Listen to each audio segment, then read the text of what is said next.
건보 소비자의 권리를 지켜드립니다. 허인태 실행입니다.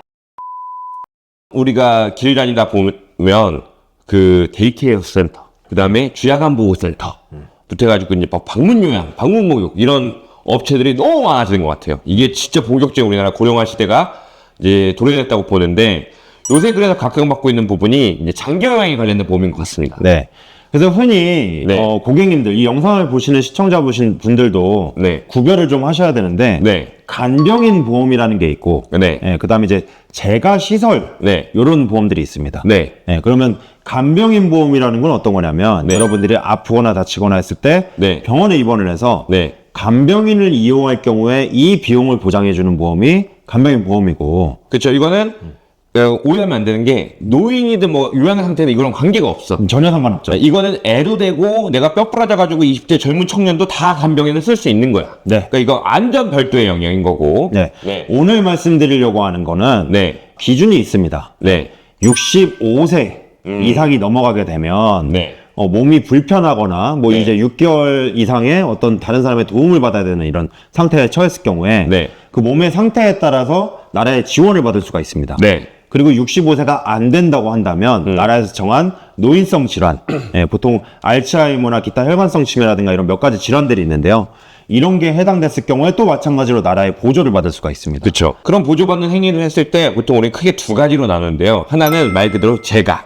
있을 제자에 집값자를 써서 집에 있냐 아니면 이제 전문적인 어떤 요양 시설에 가 있냐 이렇게 두 가지로 나누는데 오늘은 재가 쪽에 포인트 좀 두고 설명을 드려보고자 합니다. 네. 이 재가급여와 시설급여, 우리 급여라고 얘기를 하잖아요. 네네네. 요거 여러분들 이해를 조금 편하게 말씀을 드리면 건강보험이랑 똑같습니다. 네. 영상을 시청하시는 분들은 이 노인장기 요양보험이 가입되어 있을까요? 안 돼 있을까요? 가입되어 있을 수밖에 없죠. 네. 네. 단장님도 그렇고 저도 그렇고 가입이 되어 있는데요. 네. 건강보험료를 납입하시는 분이라면 누구나 이 노인장기 요양보험료도 같이 내고 계신다고 생각하시면 됩니다. 그 밑에 이제 요 뭐라고 할까요? 표현이 좀 그렇습니다만 이제 약간 새끼로 들어가 있다? 네, 그렇죠. 네. 네. 그래서 여러분들도 다 이 혜택을 받으실 수가 있는데요. 네. 아까 급여라고 말씀드렸잖아요. 네. 그렇기 때문에 나라에서 보장을 해주는 부분이 있고 네. 건강보험처럼 건강보험도 환자가 부담해야 되는 부분이 있잖아요. 그렇죠. 네, 이것도 마찬가지로 우리나라 국민들이 나라에서 보조를 받고 내가 부담해야 되는 부분이 있습니다. 네네. 그래서 일반적으로 재가 서비스 같은 경우에는 네. 15%를 네. 부담을 하고 자기 부담. 자기 부담을 하고 네. 그다음에 시설급여 같은 경우에는 20%를 자기 부담한다고 보시면 되겠습니다. 그렇죠. 그리고 이제 그런 것들이 이제 각 장기요양 등급에 따라서 또 아마 혜택이 좀 다를 것 같은데 어떨까요? 맞습니다. 그래서 이 등급이라는 게 있는데요. 나라에서 정해놓은 것은 1등급부터 5등급, 그 다음에 그 이후에 인지지원 등급이라고 있습니다. 네, 그래서 이 인지지원 등급과 네. 5등급은 네. 치매로만 판정을 받았을 때 네. 나라의 혜택을 받을 수 있는 정도고, 네. 그 다음에 1등급부터 4등급까지는 네. 치매 이외에 몸이 불편한 정도에 따라서 나라의 지원을 받을 수 있는 정도라고 보시면 되겠습니다. 그러니까 이제 쉽게 얘기해서 우리가 1, 2등급은 혼자서 보험을 하실 수 없는 상태가 맞습니다. 이제 많을 거고 인지지원 등급 같은 경우는 이제 아직까지 그 정도는 아니지만 본격적인 이제 도입 단계라고 이렇게 보시면 되겠죠. 네, 이 재가급여 서비스에는 네. 굉장히 다양한 종류가 있는데요. 네. 요거를 한번 저희가 보면서 한 가지씩 네. 말씀을 드릴게요. 재가급여 서비스에 해당되는 것들을 한번 읽어드릴 텐데요. 방문 요양, 인지활동형 방문 요양, 그러니까 방문 목욕, 방문 간호, 주야간 보호, 단기 보호, 기타 재가급여라고 해서 복지연구 등을 이제 사용하는 것들이 해당이 됩니다. 네. 그래서 방금 말씀드린 것처럼 나라에서 제공하는 이런 서비스들을 이용을 했을 때 네. 가족 내지는 환자가 부담해야 되는 부분이 있는데 네. 이 재가급여 서비스가 15%를 내가 부담해야 된다라고 보시면 되는 거죠. 그렇죠. 예를 들어서 한 달에 100만 원 지출을 했으면 15만 원 내가 무조건 꼼짝없이 내야 되는 거죠. 네, 맞습니다. 네. 그 다음에 이 시설급여는 크게 두 가지로 구분할 수 있는데 네. 노인요양시설과 노인요양 공동생활가정 해서 이 시설에 입소를 했을 경우에 뭐 이제 간병인의 어떤 도움을 받으면서 네. 이렇게 활동을 했을 경우에 네. 그 비용을 또 나라에서 부담을 해주고 네. 내가 부담해야 되는 부분이 20%를 부담하면 되시는 거죠. 그렇죠. 어쨌든 여기서 포인트는 뭐냐면 15%든 20%든 간에 결국엔 나라에서 다 해주는 것이 아니라 이것이 환자 본인 또는 가족이 부담을 해야 되는데 이게 뭐 한 달, 두 달 하는 게 아니라 요양 상태는 길면 뭐 10년까지도 가니까 사실 이게 또 생각보다 우리 입장에서는 많은 부담이 될 수도 있다는 겁니다. 네. 이 방금 말씀하신 것처럼 정말 맞는 말씀인 게 네. 하다못해 이런 거예요. 30만 원씩 네. 부담한다고 하면 그냥 예상이나 한번 해보자고요. 네.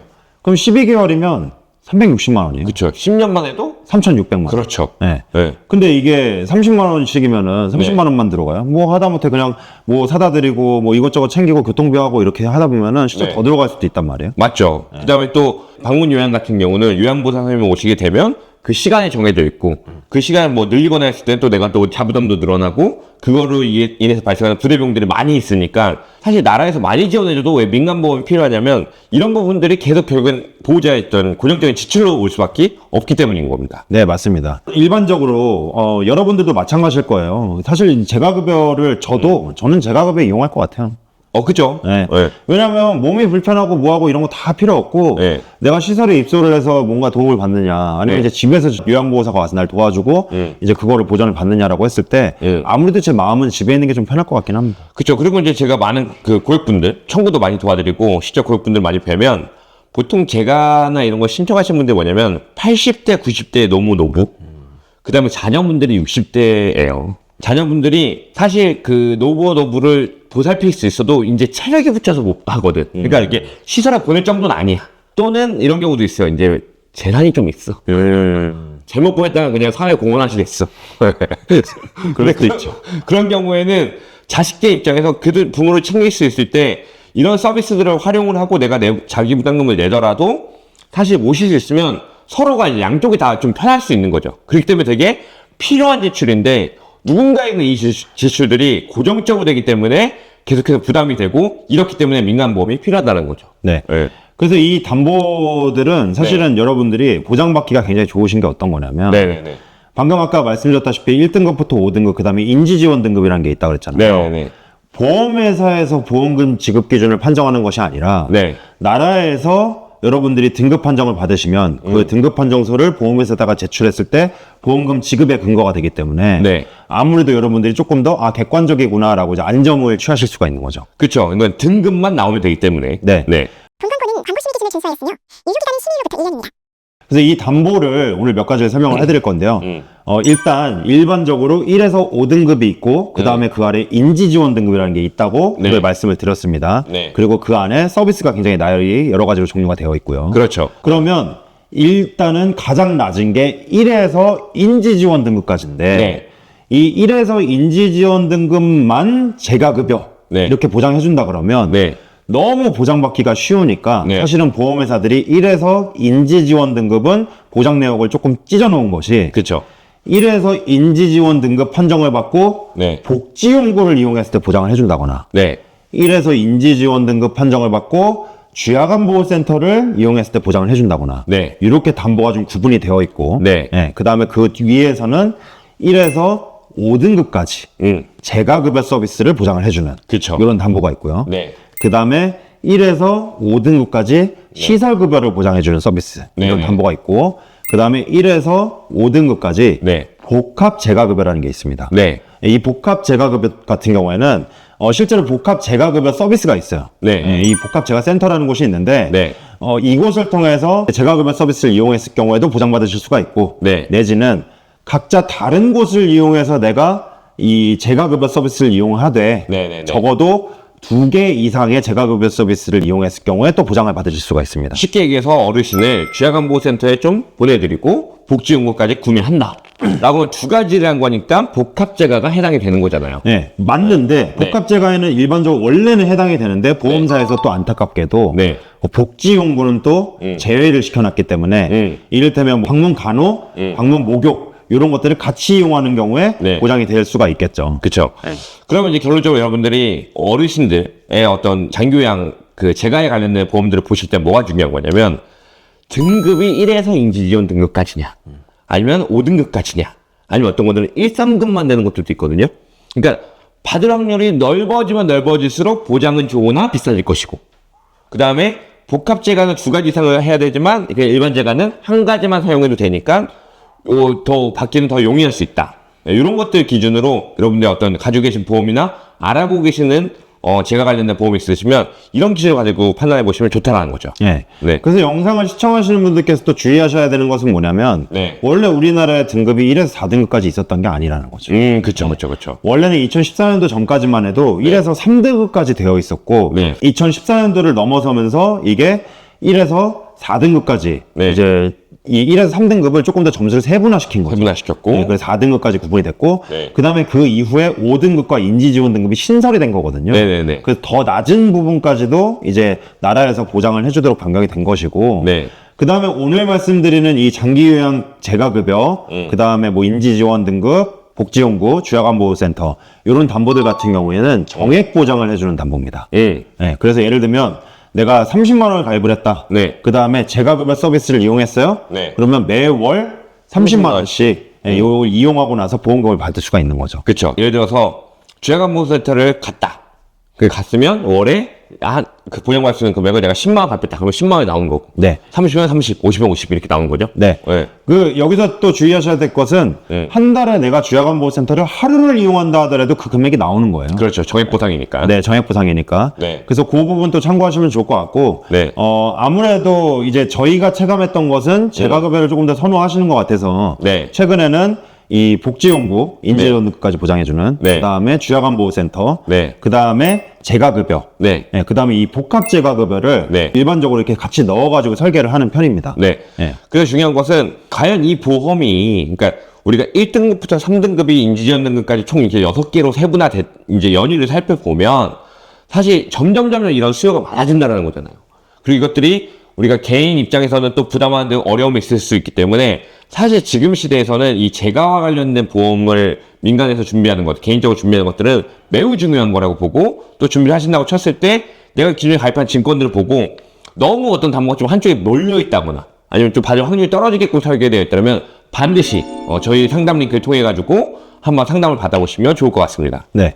마지막으로 한 가지를 첨언을 해드리면요. 네. 이 재가시설보험과 이 치매보험을 또 헷갈려 하시는 분들이 있어요. 네. 이게 왜 그러냐면 아까 말씀드렸다시피 인지지원 등급, 이 치매 특별 등급이라고 해서 5등급과 인지지원 등급이 치매로 등급 판정을 받았을 때 이 서비스를 이용할 수 있기 때문에 치매보험이랑 헷갈리시긴 하는데 네. 일반적으로 여러분들께서 알고 계시는 이 치매보험이라는 것은 나쁜 보험이라는 게 아니라 치매로 민간 병원에서 의사에게 진단 확정 판결을 받았을 때 그 보험금을 청구를 하면 마치 진단비처럼 나오는 게 일반적인 치매보험입니다. 그죠? 네, 그래서 이 치매보험도 경증 치매 진단비, 중등증 치매 진단비, 중증 치매 진단비에서 CDR 점수라는 걸 매기는데 네. 이 CDR이라는 게 클리니컬 디멘시아 레이팅이라고 해서 임상 치매 척도를 이제 얘기를 하는데 네. 요거 이제 1점부터 5점까지 있고 3점 이상을 일반적으로 중증이라고 그러고 네. 1점은 경증이라고 하는데 네. 사실 이 경증도 진단받기가 굉장히 어렵습니다. 예, 이 치매보험 같은 경우에 특히나 이제 좀 조심하셔야 되는 부분이 어떤 거냐면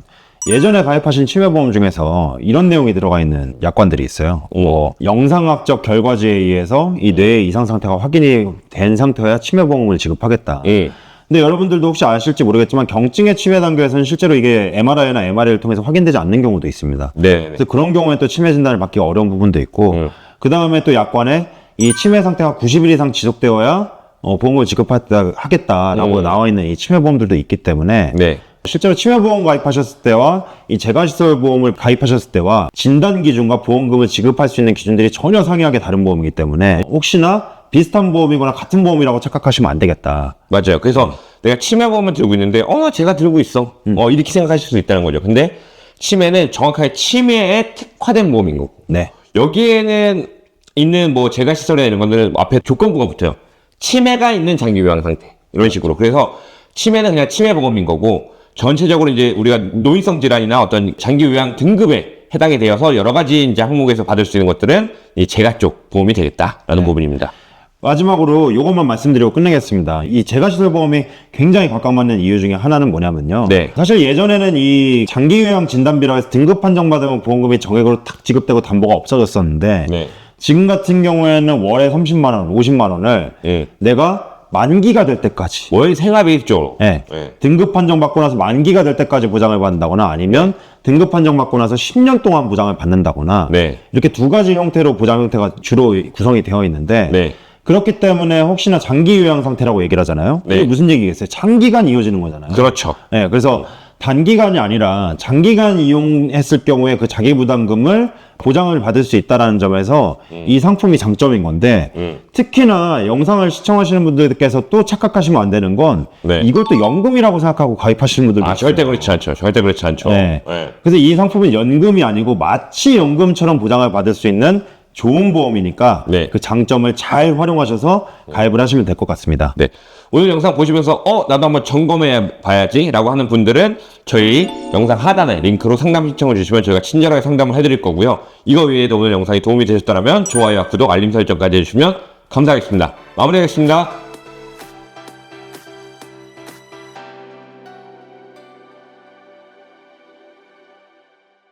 본 광고는 광고 심의 기준을 준수하였으며 유효기간은 심의일로부터 1년입니다.